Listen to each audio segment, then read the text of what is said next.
Welcome to the Couples Expert Podcast with Stuart Fensterheim, LCSW, your source for the latest tips and practical down-to-earth advice on creating emotionally connected, thriving relationships. Now, here's Stuart. Hi there, and welcome to the Couples Expert Podcast. This is Stuart Fensterheim, the Couples Expert. Thank you again for joining me on our mission of connection, a mission that is about having couples throughout the world really understand how important they are to their partners. What I do is I bring onto my show experts in the field of relationships, marriage, and really giving you a snapshot of what it takes to really have a relationship where you know that you matter to your partner and having the skills that really allow you to be authentic, transparent, and vulnerable with the people in your life, particularly the partner that you're sharing your life with. Today, I'm going to have on my show Wanda Gardner. Wanda is an EFT therapist that I've known for a bit now. She is a supervisor in emotionally focused therapy and a leader, and she holds, as I do, Hold Me Tight workshops. But what I'm bringing her on today for isn't to talk about EFT in particular, but one of the things that I've wanted to really do some delving into is really understanding when there's a medical complication in a relationship, and there's nothing that will throw a relationship off kilter than a diagnosis of cancer. And Wanda has been presenting workshops on coping as a couple with cancer, and she actually has presented workshops on helping couples really communicate about the significant issues, and has an article that she wrote called Together Against Cancer, The Quality of Your Relationship Matters. And it's in a magazine called Coping with Cancer magazine. So what I want to do today is really bring her on. Let's talk about cancer, the diagnosis, how as a couple you should really deal with that particular diagnosis in the most effective way, keeping yourself connected in the relationship. So Wanda, I really appreciate you giving of yourself and your time and coming on the show today. Welcome to the Couples Expert Podcast. Stuart, thank you so very much for inviting me to talk about this really important topic. One of the questions I like asking all the experts that come on is a little bit about why they decided to go into this crazy industry and this crazy field of couples counseling, love, and relationships. What got you interested in that? And in particular, I'd like you to talk a little bit about why you chose the field of oncology as something you're concentrating on. Well, it's kind of two answers to that, two-pronged answer. First, I used to teach junior high and high school students, and after school, students would come by and talk with me about problems that they were having at home. And I wanted to be able to help them better solve those problems and to be of greater assistance to them. So I decided that I would study counseling and psychotherapy. So my work began there, and it evolved from working with school-age children to working with adult individuals, and then ultimately into couples whom I found quite difficult to work with, to really assist until I found emotionally focused therapy, which totally changed my couples work and made working with couples a delight and a pleasure and something that I looked forward to. So that's the first prong answer. The second answer in terms of how did I become interested in oncology is that in my husband's family, we've had far too many cancer cases across 5 generations now. And particularly what spurred me to work and offer Hold Me Tight workshops for couples, which I call Together Against Cancer, was a situation with my sister-in-law. I'm 27 years old. I'm a newly minted therapist, and my sister-in-law is diagnosed with chronic lymphatic leukemia. We are in the car. I'm in the passenger seat, and we have just dropped off one of her 5 children. Her oldest is 17, and her youngest is 4. And we're chatting a little bit about her diagnosis, and she turns to me and she says, "I don't want to die." And with all my counseling skills, all my therapeutic skills, I did the very thing that created more distance and didn't comfort her and was not empathic toward her in any way. I said, "You're not going to die. You are getting the best of care. You are going to see your children become adults." And almost from the moments those words leapt from my mouth, I realized that had not been what she needed.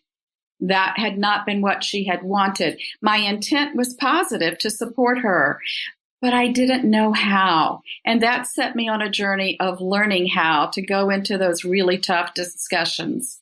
You know, as you say that, what comes to mind for me is something that we talk a lot about in emotionally focused therapy with therapists, which is the whole concept of self-care. Right. And as you're telling this story, I got chills, truthfully, when you made that comment about almost a blaming statement of, look what I did. I wasn't a good therapist. I wasn't a good sister-in-law.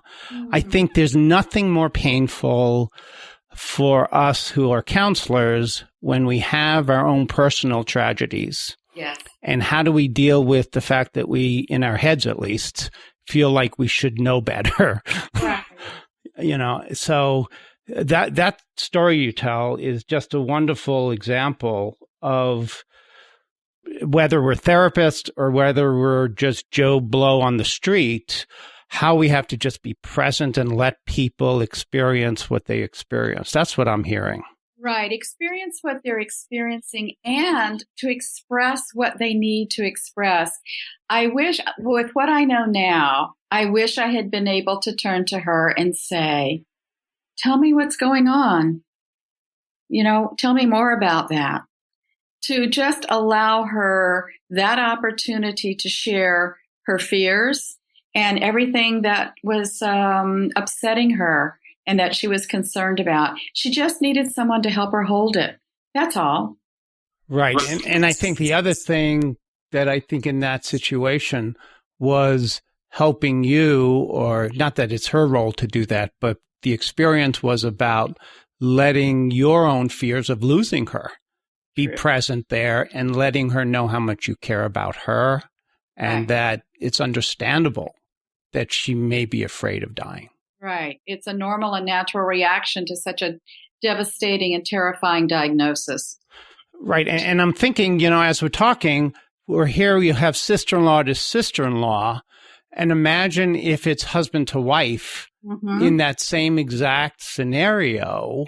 And it often is. And that's really where your forte is really talking about how do we stay present at those situations. Right.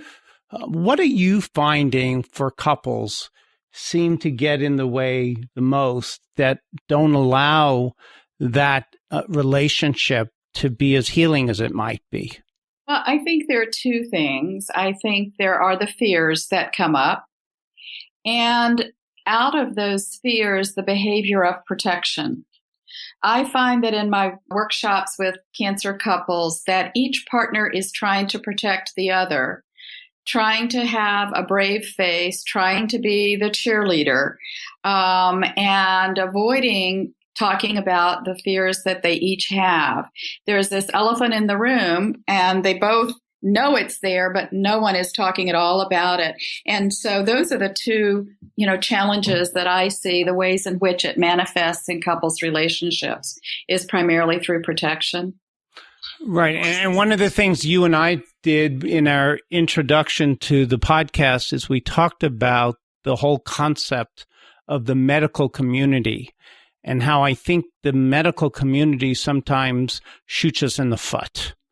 I mean, if you and I, who are in this industry, have a struggle with dealing with physicians and doctors, how is just someone with this horrible news that they get is supposed to do that? Absolutely. And, historically, we have tended to put doctors up on a pedestal and almost look at them as if they're almost godlike and that they are omniscient and they can fix everything.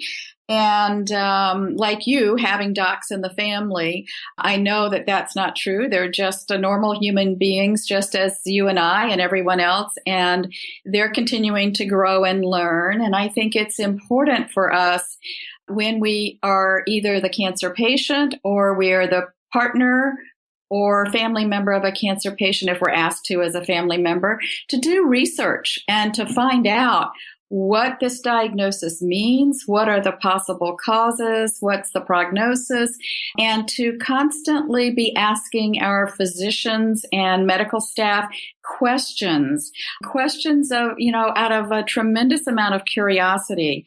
I was with a friend last evening at a dinner.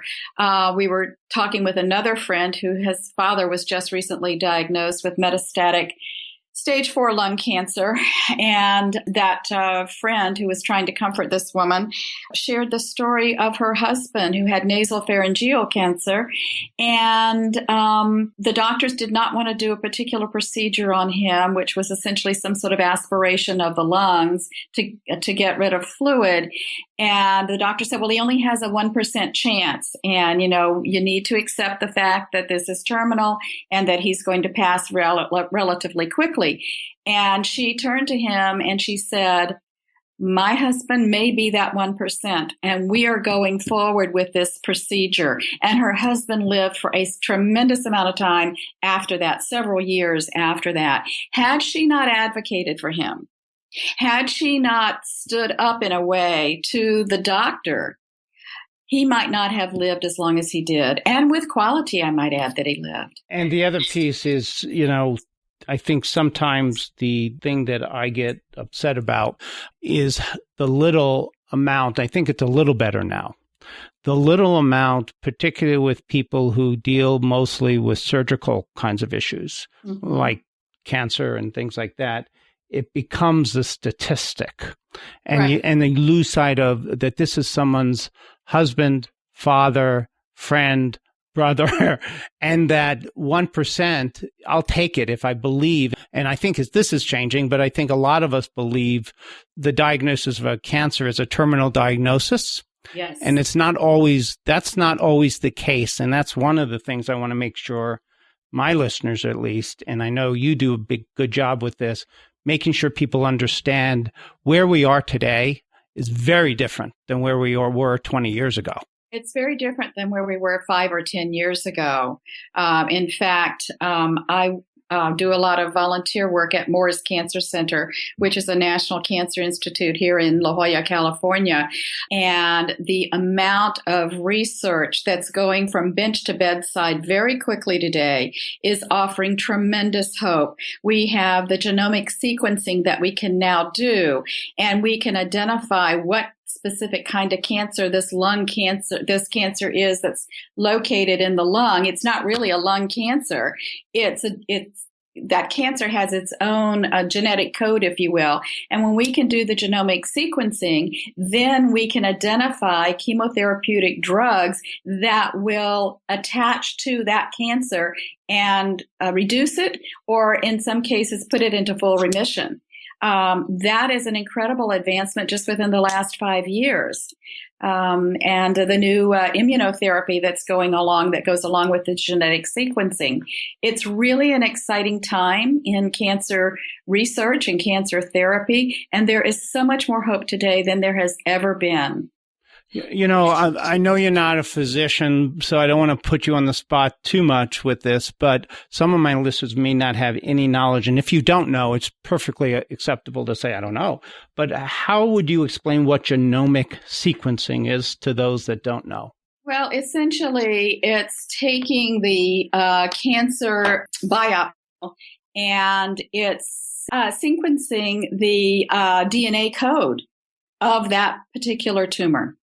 So is that basically used, from what I'm understanding, then to help with the differential of what type of cancer we're talking about, so they can target that particular one? Yes. And then what they can do, as I understand it, and again, I'm not a physician and I'm not, not a scientist in that way, but my understanding is what they can do is they can put certain chemotherapeutic drugs into some sort of culture, and they can identify which drugs will actually target and reduce that cancer.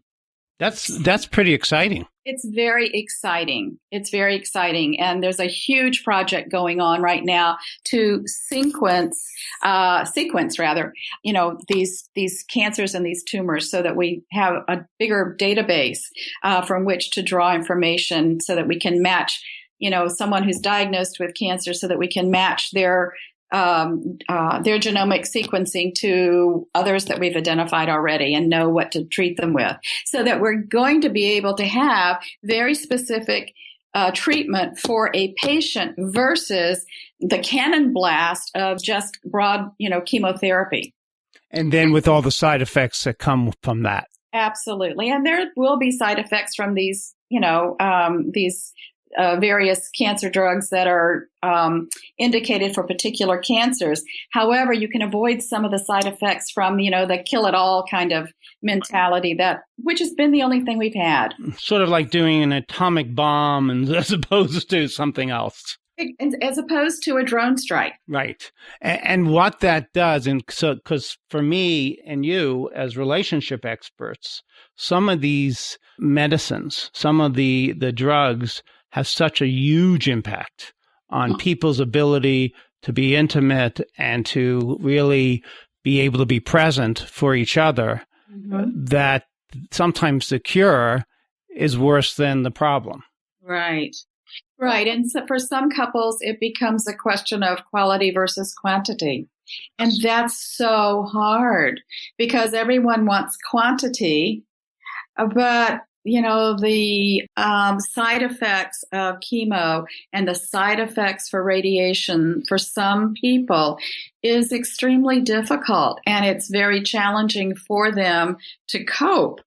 And as I was counseling this friend last evening, at the end of the day, my bias is that it's the patient who really should be given the voice, the primary voice in saying whether it's quality versus quantity, because, some people have tremendous pain with some of the treatment or some of the side effects from the treatment, and then they have to be on so many pain medications and they're not very present. So there are lots of things that have to be considered. And I think, and I hope at least, there have been some changes in how we deal with that particular issues of information, because I was a medical social worker on an oncology unit back in 1990, I think it was 97, 98. And one of the things that was the hardest issue for me as someone who cares about people and feels that people should know is the doctors and the physicians and I think the medical community really going with the concept of don't tell the patient what's happening because their negative attitude will cause the cancer to get worse. Mm-hmm. Well, there is a lot to be said for a positive attitude with regard to any illness that one is fighting. But, my sense is that people know and sense that something really bad is going on. And if they don't know what it is and the doctors are keeping them in the dark, in my mind, that creates another level of fear that's really unnecessary. Because if I know what I'm facing, then I can garner my resources. I can garner my connections to provide additional resources. And I can figure out how I'm going to try to manage and cope with the situation. If I'm not given the information, then I don't have that opportunity at all. The other piece that I see when we talk about being vulnerable, authentic, and really being present for our partners, what I have seen is the couples who are dealing with so much betrayal and trust issues when someone's choice has been taken away because there's no information. In other words, not telling someone they have a terminal diagnosis, and then the person isn't able to say goodbye in the way that they need to say goodbye. Absolutely. And that's an important piece, is being able to say goodbye in the way that they want to and the way that they need to, and for family members to be able to say their goodbyes as well. Right. and the healing that comes from a lifetime of being with someone to be able to really be present at this time as a couple is, I think, some of the wonderful things that can happen when we talk about hospice care, and we talk about all the things that go into that. What do you see, and what recommendations can you give people who do have a terminal diagnosis, and how that should all be handled as a couple?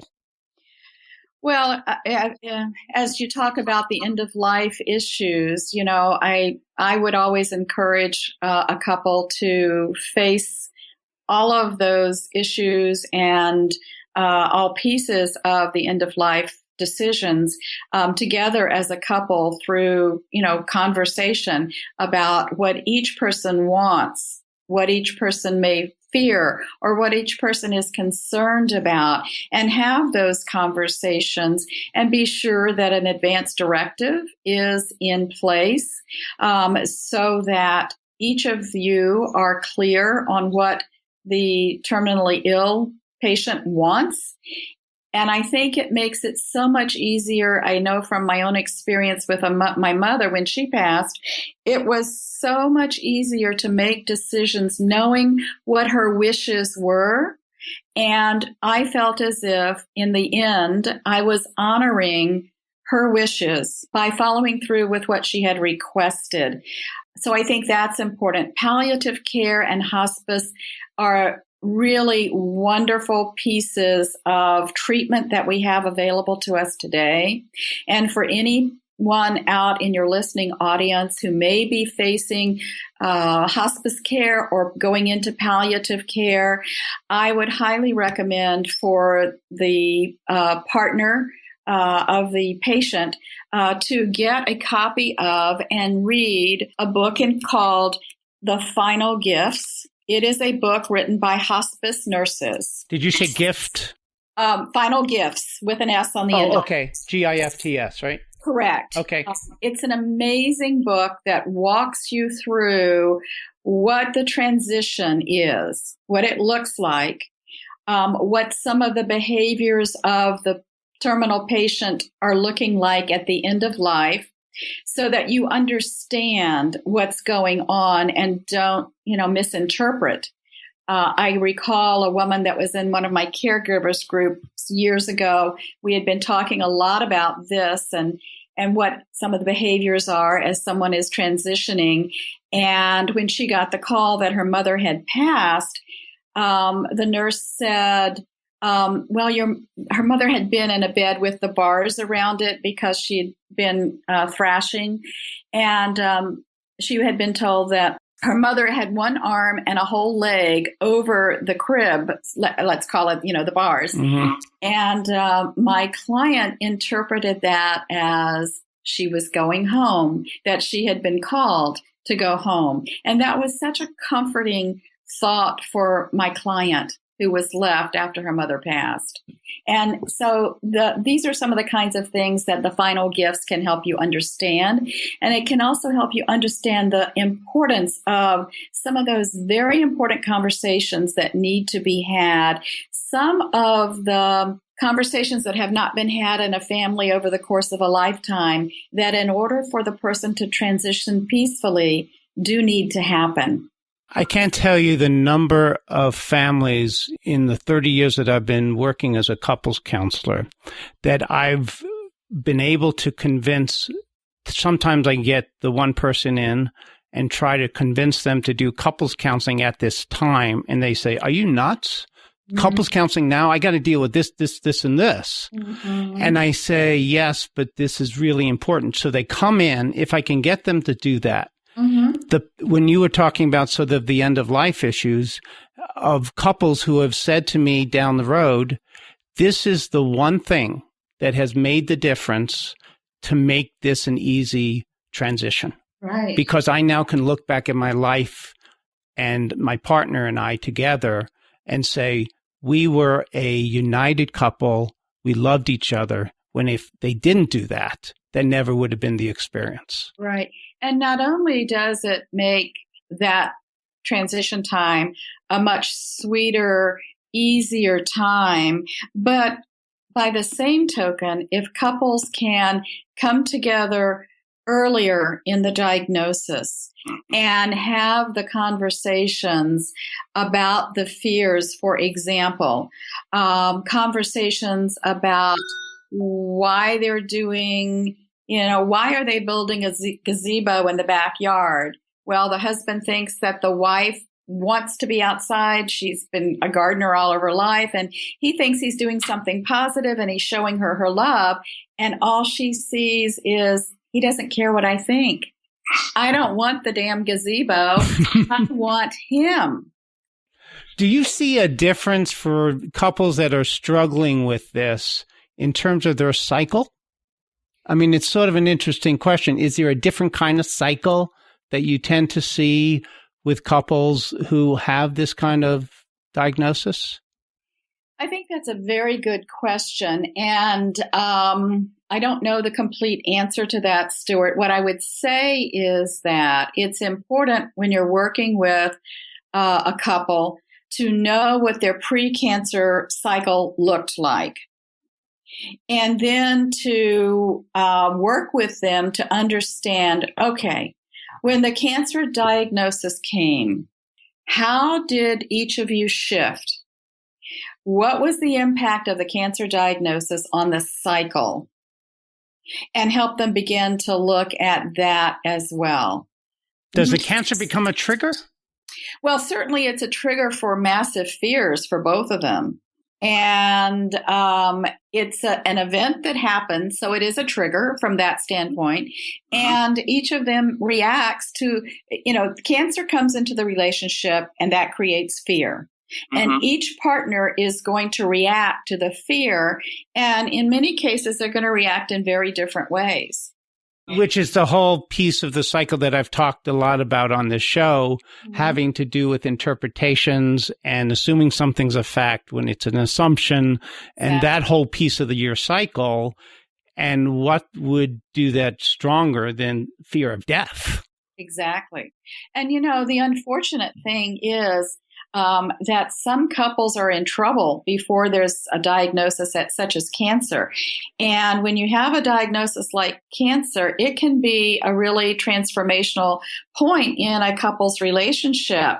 It can either be, the catalyst that brings them closer together, especially if they have the benefit of wise counsel, or it can be the catalyst that totally explodes the relationship. And I have had several cancer patients come to me, primarily women, and say, when I received my cancer diagnosis, my husband walked out. And can you imagine facing a cancer diagnosis and treatment all alone? I wonder if you also, have you seen the opposite as well? Because I'm thinking about someone with a diagnosis of cancer that says, I only have so much time left. I'm not going to be in a relationship where I don't feel loved.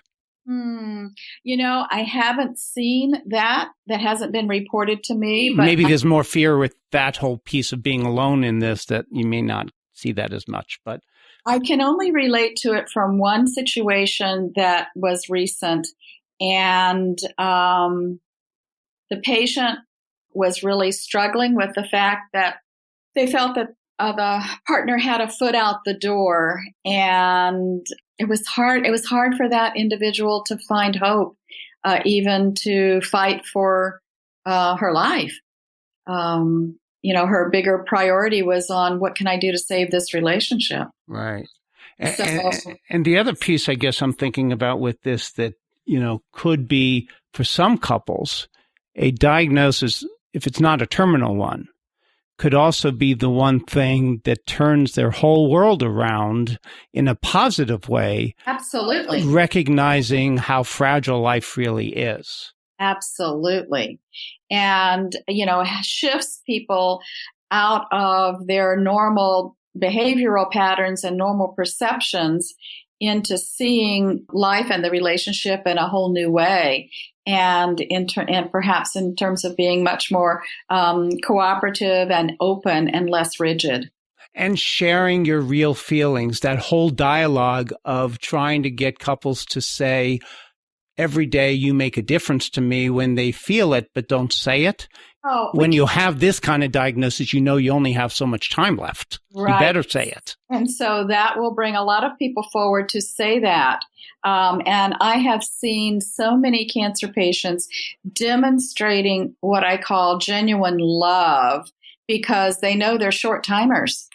And they express love to everyone that they encounter because they know how important that is. You know, we carry, as you say, a lot in our hearts, a lot of thoughts, a lot of really positive thoughts about the people that we love. We carry those in our hearts, and to hold on to those and not to share them when the sharing would help the other person, our partner, know how cherished they were, to know that they were important to us, to know that they were a top priority to us, to help them feel special is a sad thought not to share that.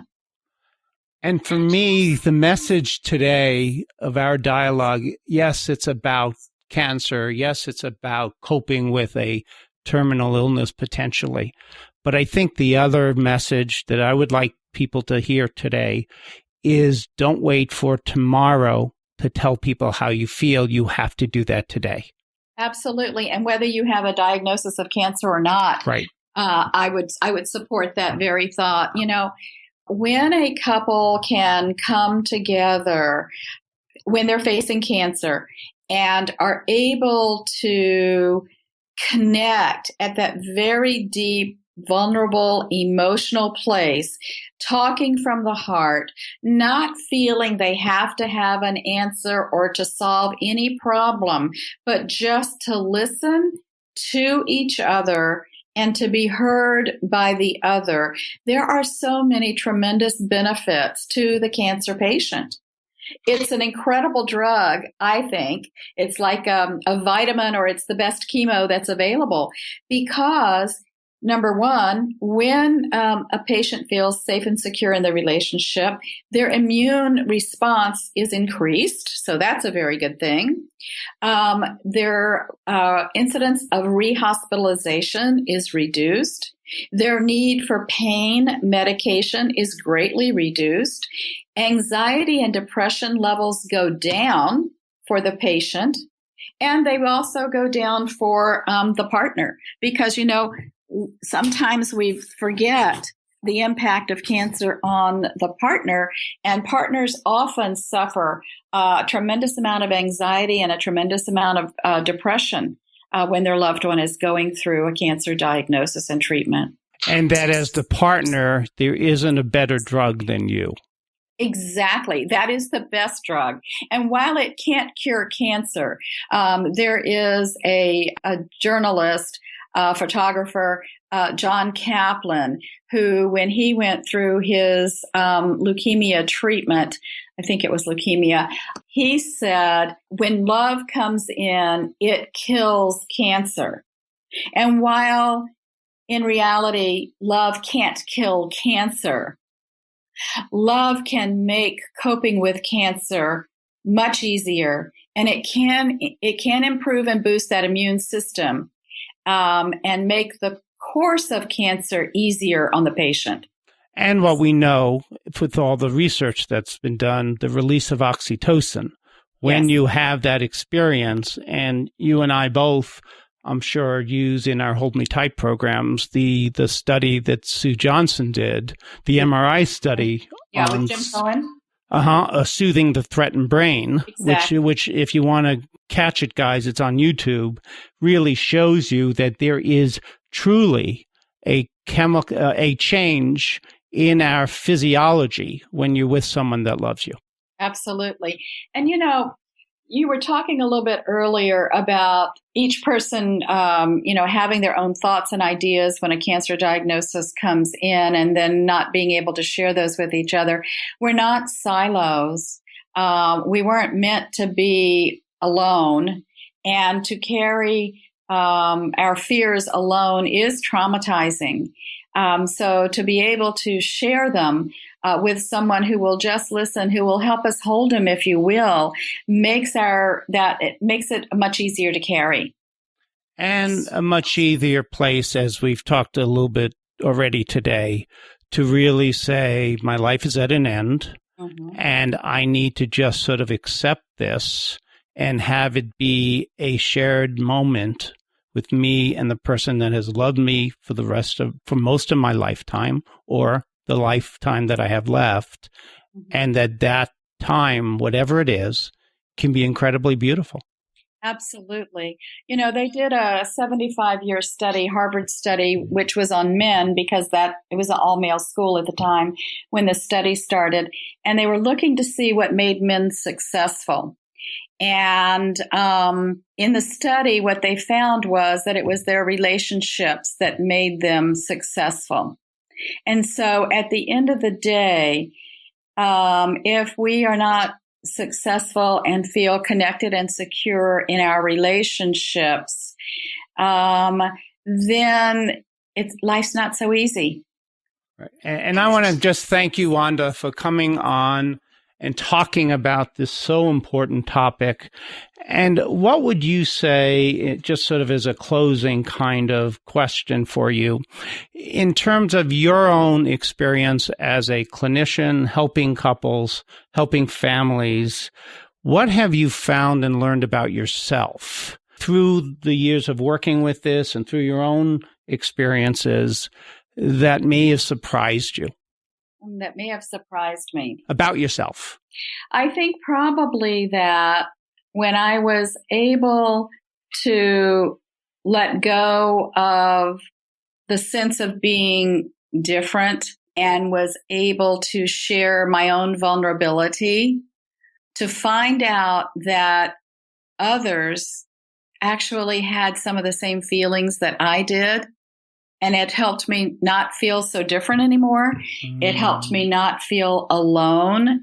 And each time I lean into that fear and take a step down that path, I gain more and more confidence that if I just show up and I'm willing to be vulnerable, I'm going to find others who have shared an experience similar to mine. And that in the sharing of our experiences, we're stronger together than we are individually. What you really did nicely in that answer to that question is really explain Brené Brown's Daring Greatly. Because if you can just show up, and that's what everyone needs, and that's what your partner wants, particularly when they're ill. Absolutely. Just be there. Absolutely. Now, if people want to get hold of you, what would be the best way of them doing that? And tell people a little bit about your practice and your website and how they can get hold of you if they want more information. Sure. People can email me at wanda.garner@icloud.com. You can go to my website, Hold Me Tight couplesretreat.info, and you can learn all about the Hold Me Tight retreats that I do in San Diego and in the Palm Springs area of California. And you can also find there information about my Together Against Cancer workshops, which is offered free at Moore's Cancer Center in La Jolla, California. And you do not have to be a Moore's Cancer Center patient in order to take advantage of those workshops. They're open to the public. So those would be two really good ways of finding out more and getting in touch with me. And I'd love to hear from people. And also, as I hear you saying that, maybe I'll give you a call, because what would be more fun than working on your relationship in such gorgeous areas as La Jolla and the places that you do them? I'm jealous. Oh, yes, it's wonderful. Thank you again, Wanda. And I want to thank all of you who come on and listen to these podcasts every week for sharing with us your time, your energy, and we'll see you all next time. Bye-bye. Thanks, Stuart. Bye-bye. Thanks for listening to today's episode with your host, Stuart Fensterheim. You're one step closer to reigniting that fiery passion with your partner. For more information and your 30-minute free phone consultation with Stuart, visit www.thecouplesexpertscottsdale.com. We'll see you next time.